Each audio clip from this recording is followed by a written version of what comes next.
We are live in Mayapur, and can hear all kinds of horns, and you can hear all kinds of horns and people sweeping streets and people honking horns. And I'm on my balcony. I mean, I could get nothing to look at but a wall, but something. So, last week we were speaking about the stage of Ruchi, which is taste. Previous to that, we were speaking about the stages of Anartha, Nivritti, and Nishta, which are freedom from material desire and the steadiness that comes from that freedom. And then how that morphs into the stage of taste. And I was going to talk about the next stage, which is called attachment, but I came across some other things we can discuss. So we're going to talk more about taste. And one of the interesting things about taste is like appetite, where sometimes something will taste good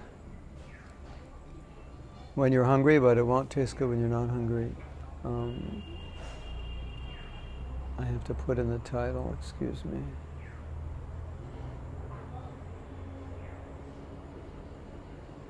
And then once I put in the title, I can get on the chat.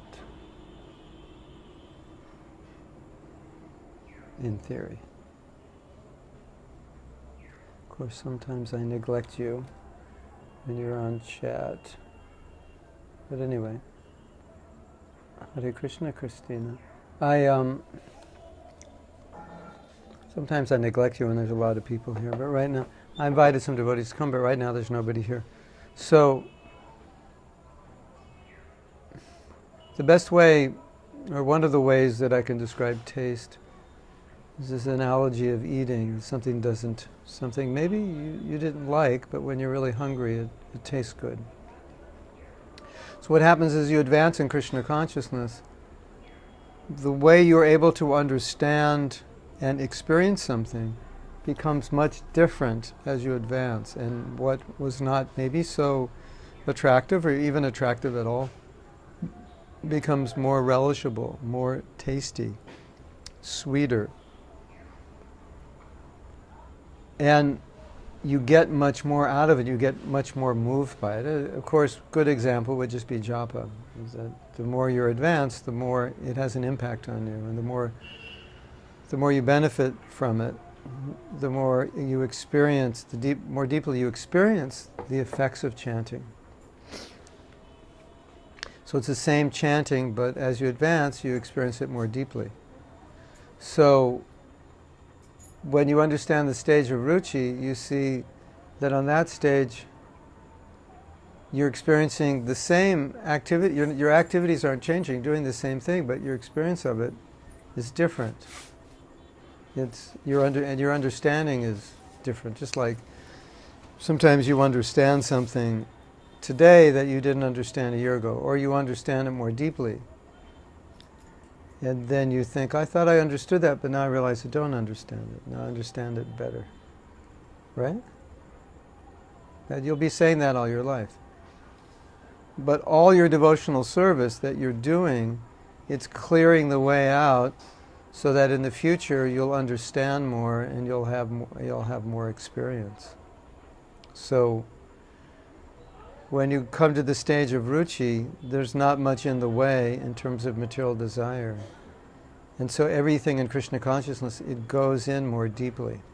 Maybe you could look at it like digestion. It's like Ruchi is, or you could say, as you're advancing any stage that you're advancing to compared to a stage you came from, it's like a digestion is increasing. So you're eating the same thing, but you're getting more nourishment from it. If you don't digest well, then you don't get much nourishment from it. So maybe you'll hear a shloka from Bhagavad Gita at the stage of bhava, then you go into ecstasy. And that same shloka, when you were beginning as a devotee, maybe you didn't understand it, or you weren't interested in it, or it even bored you, or maybe even just put you to sleep, or you couldn't even get enough interest to even read the purport. And now in the higher stage, or in the stage of Ruchi, the same thing becomes relishable. And it goes deep in you, and it shakes you up.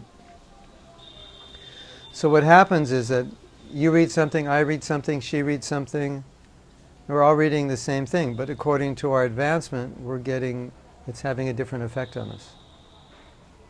So that's kind of, I think, in one sense, that's an impetus to become Krishna conscious, because,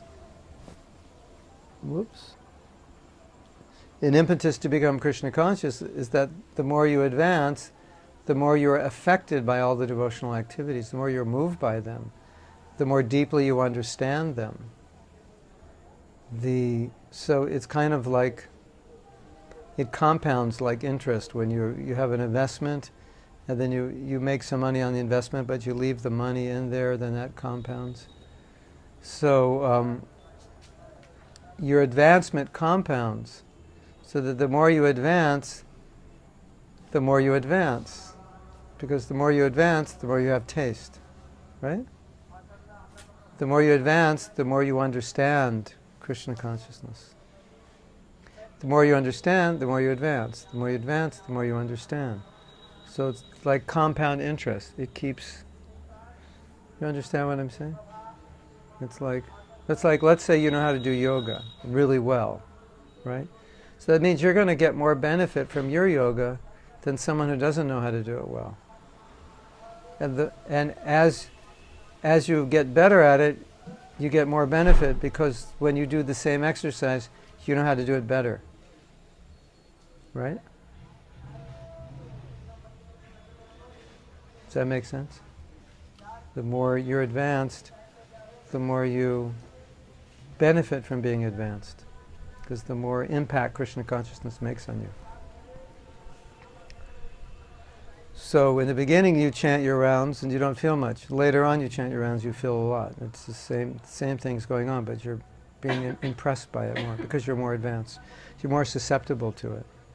And you read something and it inspires you, or it affects you on a deeper level. And so it's momentum, you know. The better you are, the better you become, because the more effect it has. Yes?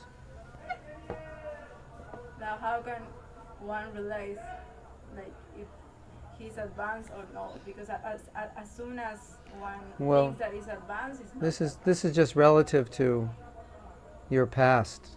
So you can notice the difference in your taste and your detachment. Now, if you notice the difference in your taste and detachment, that's a sign that you're advanced. Compared to where you were. But compared to Rupa Goswami, not really. So if you think, now I have more taste, therefore I'm advanced, well, just compare yourself to Rupa Goswami and that'll keep you humble. So you can recognize that you are advancing. You definitely are advancing. Now I have more taste than I used to have. So I'm advancing, and I recognize it, and that's not pride. But if I think I'm a better devotee than everybody else, that's pride. Or I think, oh, I'm a very elevated devotee because I like to chant, and I can see the other devotees, they don't like to chant. So that's not good, right? A lot of your experience, a lot of your advancement in Krishna consciousness is experience. And as you look at these stages of development, they're stages of a different experience. On the stage of bhajana kriya, you're experiencing your anarthas. You're battling with them all the time. On the stage of nishta, your anarthas don't have much effect on you. So it's a different experience. On the stage of ruchi, you're not really attracted to anything in the material world. Like now, before you get to ruchi, you may be intellectually not attracted, but in terms of taste, there's an attraction. Like, I should be a sannyasi. Yeah. Every man 50 should give up household life, right? Every man, 60, he should take sannyas. Okay, he understands it with his head, but does he feel it? So ruchi is the taste of feeling, whereas before that, you kind of feel it in your head that this makes sense. but your heart doesn't feel it. No, I can't do that. I should just live in a hut and chant 64 rounds. But you don't have the taste for it yet.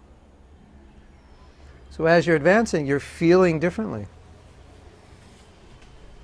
So when you come to the stage of Ruchi, you're not really interested in anything. I don't really want this, and I don't really... Would you like this? No, I don't care. Would you like that? No, I don't care. Why don't you care? Because you have so much taste for Krishna consciousness. You don't care. Right? So that's an experience.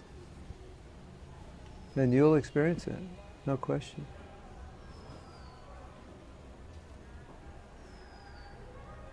The symptom, like in the Gita, Krishna says, param drishna nivartate, right? So what happens when you get a taste? You become detached, right? So what happens when you get the stage of Ruchi? That's the stage where your taste is constant. So you're just not interested. And you experience that taste. Now, if you think, because you have that taste, I'm the best devotee in Mayapur, or I am the best devotee in Argentina, or whatever, then you just spoiled it all. Now, you might say, well, if I come to the stage of Ruchi, then I wouldn't become proud because I'm over Nartha Nivritti. Yes, more or less, but you could become proud. Right? It's possible. Right? I mean, you'd think you wouldn't, but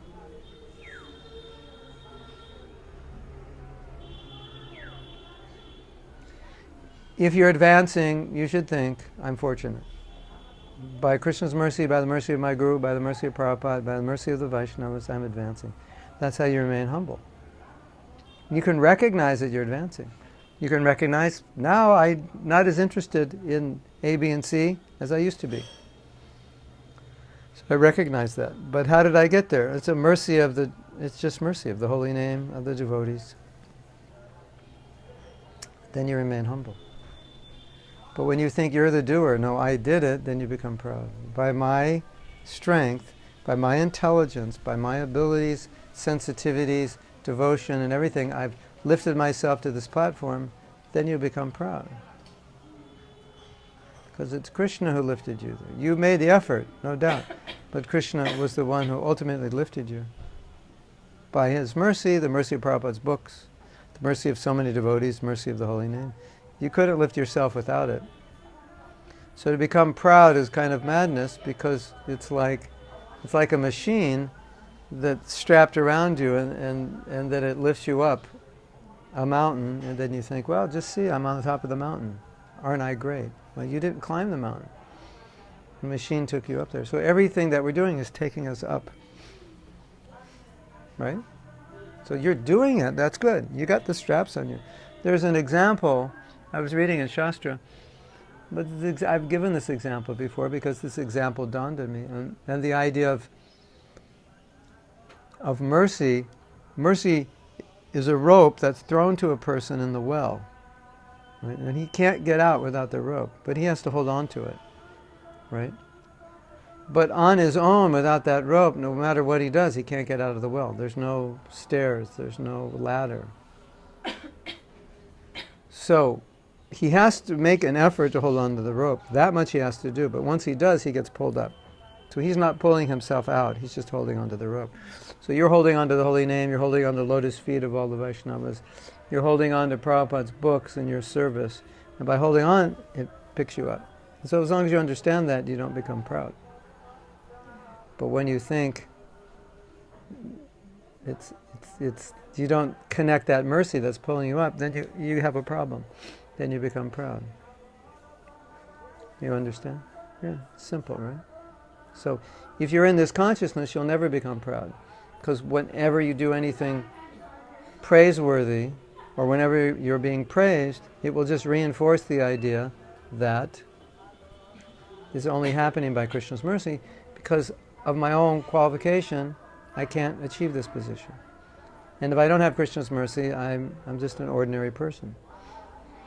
So an ordinary person becomes extraordinary if they get the mercy of Krishna. Now the mercy is there. But you have to do something to get it. Just like you're in Mayapur. You rise early, you chant your rounds, you study, you do so many things.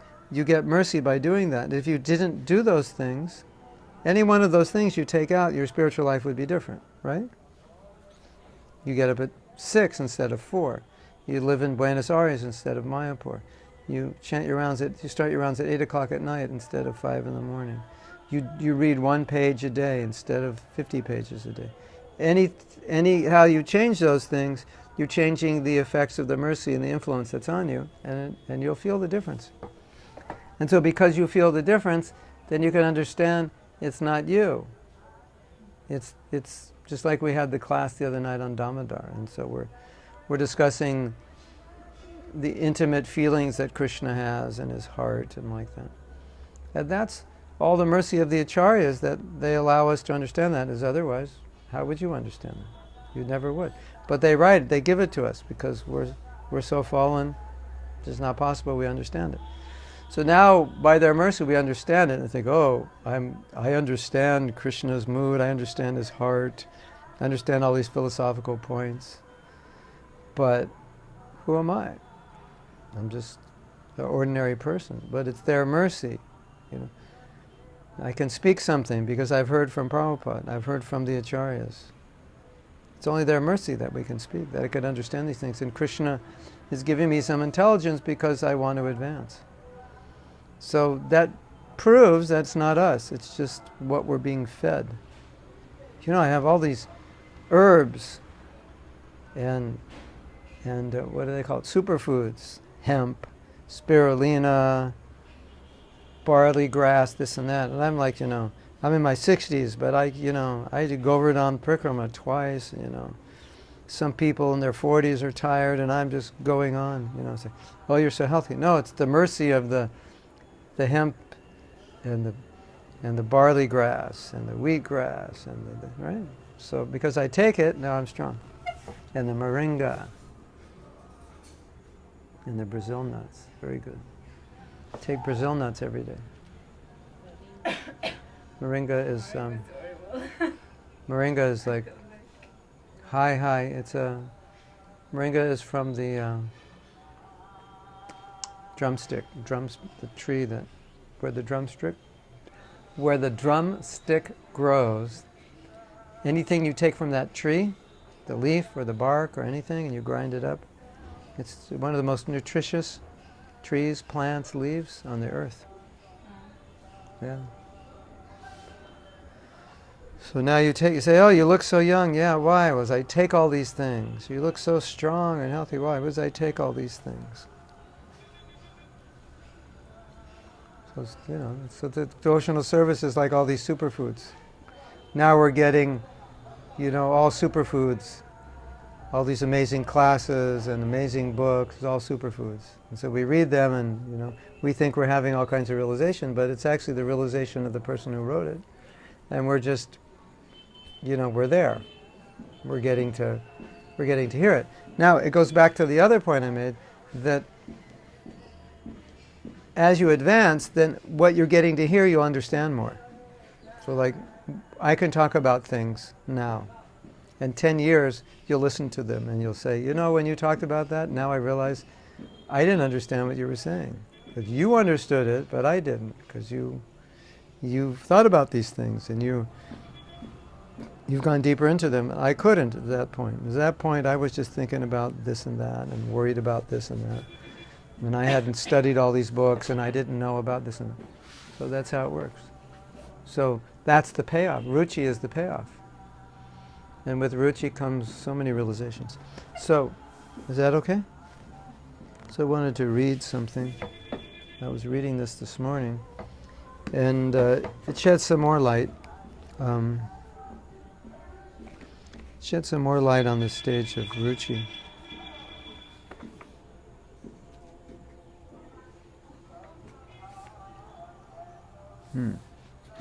What's this book? This is called Shuddha Bhakti Chintamani by Shivaram Swami, where he analyzes different levels of devotional service, very deeply.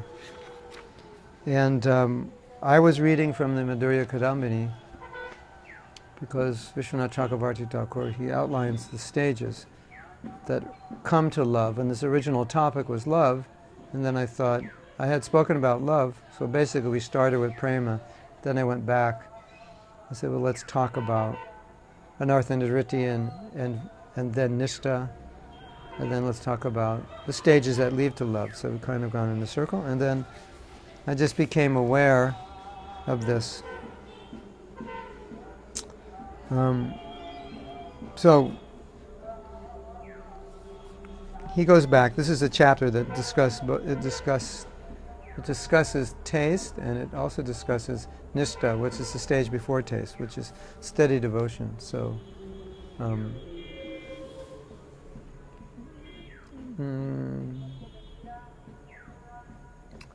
Krishna, you can.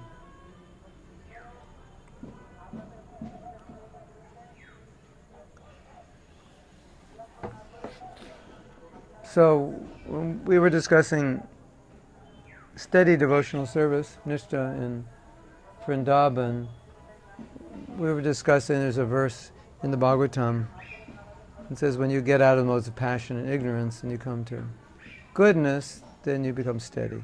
And in goodness, the best way, I would say, one way to look at goodness is, it's cold outside, and you're suffering, and then you go inside and the house is heated, and now you're free from all the suffering that came from the cold.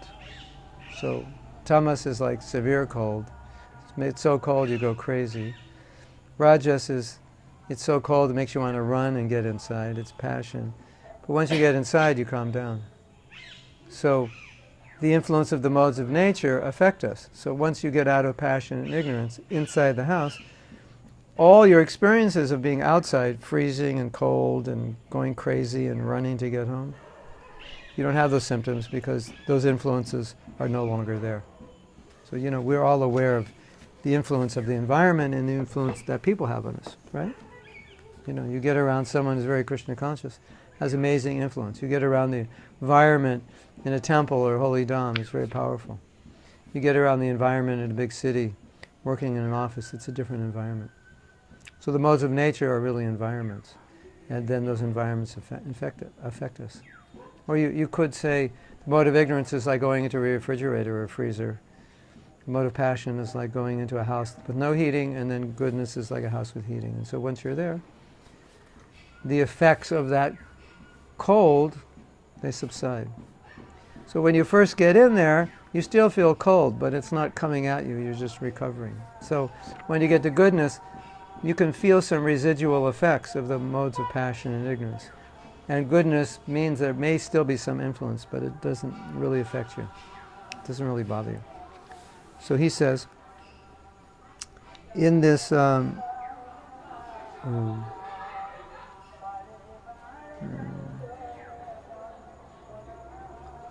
Tadara justamo bhava kamalabadayaschaye chaitaritar naviram stitam satve prasidati. That's the verse. Srila Prabhupada translates the word anavidam as without being affected. So it's like, our philosophy is that when you're in goodness in the material world, there's still the effect of passion and ignorance, but not much. So here it says anavidam means without being affected. You're still in the material world, so you're still connected with it. So the modes are there, but they're not affecting you because basically you're in goodness. Vishuddha sattva or shuddha sattva, there is no material modes. It's pure. So then there's no effect of anything. But sattva, there's some effect. It's pure. It's the purest thing you can get materially. This indicates that although the symptoms of passion and ignorance may still linger in the heart, albeit with ever-diminishing force, they no longer influence a devotee's behavior. This is indeed a welcome state of affairs. So, like, let's say you have some desire that's born of passion or ignorance. And then I say, well, what are you going to do about it? And you'll say, nothing, because I don't care. The desire is there, but it doesn't bother you. Like, are you hungry? Yeah. You want to eat? No, I'll wait till after class. It's like that. I can wait. I'm hungry, but I can wait. So I may have these desires, but they're not going to control me like they did when I was younger. That's sattva-gun. The unwavering, undivided standard of service to the Lord, characteristic of Nishtha, is equivalent to the state of self-satisfaction Krishna calls Brahmabhuta in Bhagavad Gita, Brahmabhuta Prasannatma. So this state, you become peaceful, basically because material desires are not disturbing you, and lack of peace is just the presence of something that's pushing or pulling us away from Krishna. So naturally, when desires are minimized, or when the effects of the desires are minimized, you feel peaceful, because there's nothing pulling at you.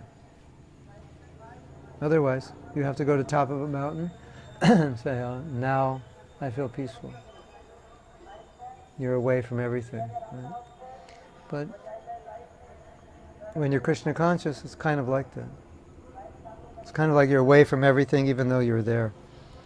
According to Thakur Bhaktivinoda, after the initial awakening of pure faith, the next major development in sadhana bhakti is steadiness. So the initial awakening means in the beginning there's faith. Then you begin practicing devotional service, and the next real major shift is your faith now becomes strong. Nobody can budge you. He considers the purification of unwanted habits by unsteady devotion to be nothing more than expressions of budding faith. Whereas pure faith is the minimum currency by which one can purchase the privilege to chant the holy name, steadiness purchases the name related to Krishna's form. When you get to this state, then when you're chanting, you can think of Krishna's form. Not see it, but you'll tend to think of it more. You'll tend to be more aware that Krishna's in his name. Does that make sense? You're more, it's not just a name, but you're more aware of Krishna's presence in the name, on the stage of Nishtha.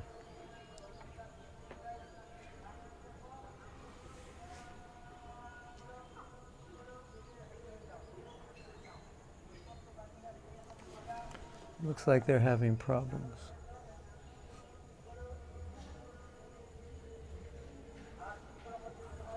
So, could go inside maybe, get closer to the router. Could try that. Why don't we go inside and see what happens? Maybe, because they're not getting reception.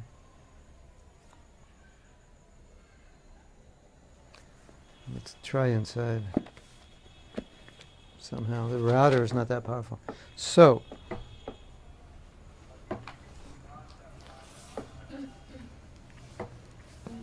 we're going to go inside. No, I better carry it because I'm connected to it. If you can just open the door for me. We're going to go inside. Yeah.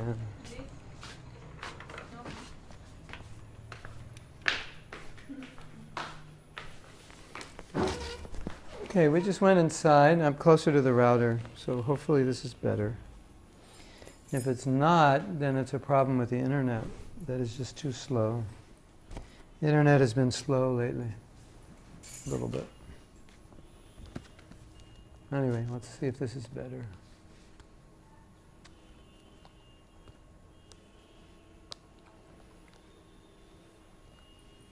If it's not, the internet here has been not good.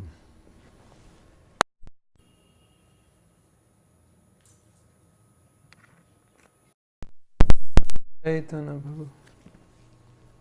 lost me. Anyway, it says it's broadcasting.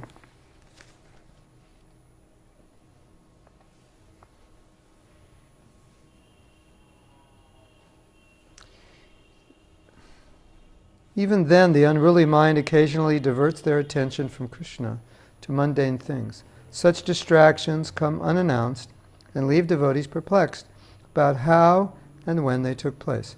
Absorbed in the bliss of remembering how Krishna enters the forest in the morning with his friends and cows, devotees may suddenly find themselves absorbed in past fruitive exploits and wonder. What happened? You have that experience? You go from Krishna consciousness to just thinking of something material, thinking about your sense gratification. Just like, and you're wondering how that happened. Everything was fine, and then that happened. The word steady relates especially to the consistency of devotees' acts of devotion, to their chanting, hearing, remembering. And it also refers to how consistently they display the qualities favorable to devotion, to their humility, mercifulness, and tolerance.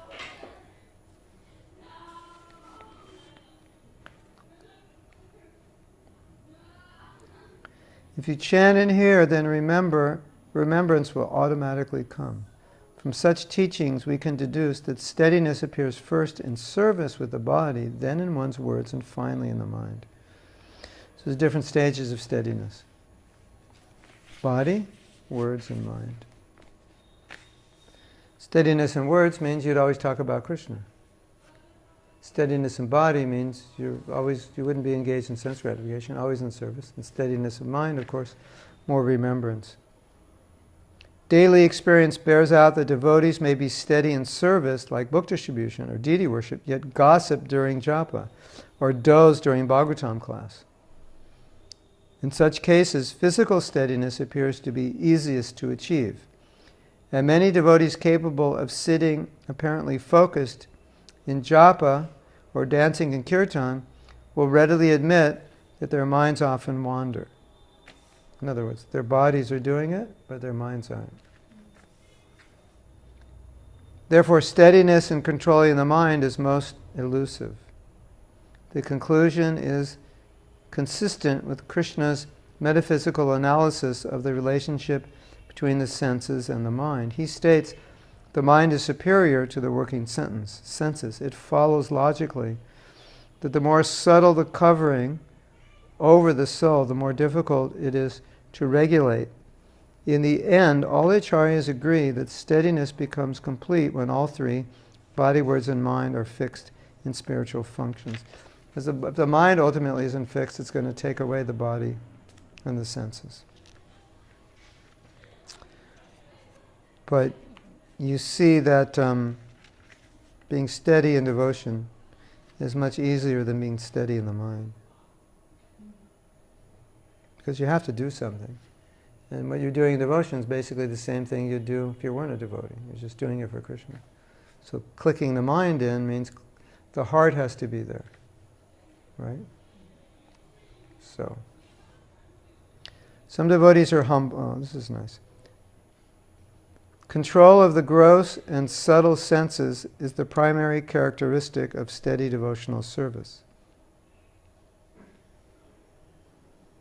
Its secondary characteristic is the consistency with which the qualities favorable to devotion become fixed in the devotee's character.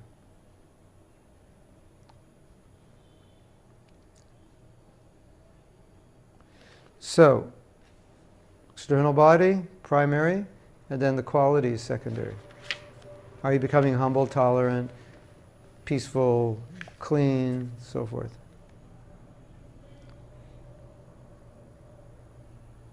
Some devotees are humble, tolerant, and kind, but not at all steady in their service. Some devotees are steady in their service, not at all humble, tolerant, and kind. Have you noticed that? Other devotees exhibit intolerance, pride, and anger, yet show all signs of steadiness and advancement. Ideally, of course, devotees should be steady in both. In evaluating the advancement of devotees, materialistic persons and neophyte devotees tend to place more emphasis on the presence of devotional qualities than on strict observance of devotional practices. Therefore, they are more likely to be attracted to a kind, soft-spoken devotee. But anyway, he's making the point, the steadiness of body, senses, and mind is the primary characteristic of steadiness. And sometimes people are just born less tolerant, more fiery. And so they're advancing, but these other characteristics come later. Where somebody, due to their nature, is just more tolerant or clean or whatever. And so they're not very advanced, but they have those qualities.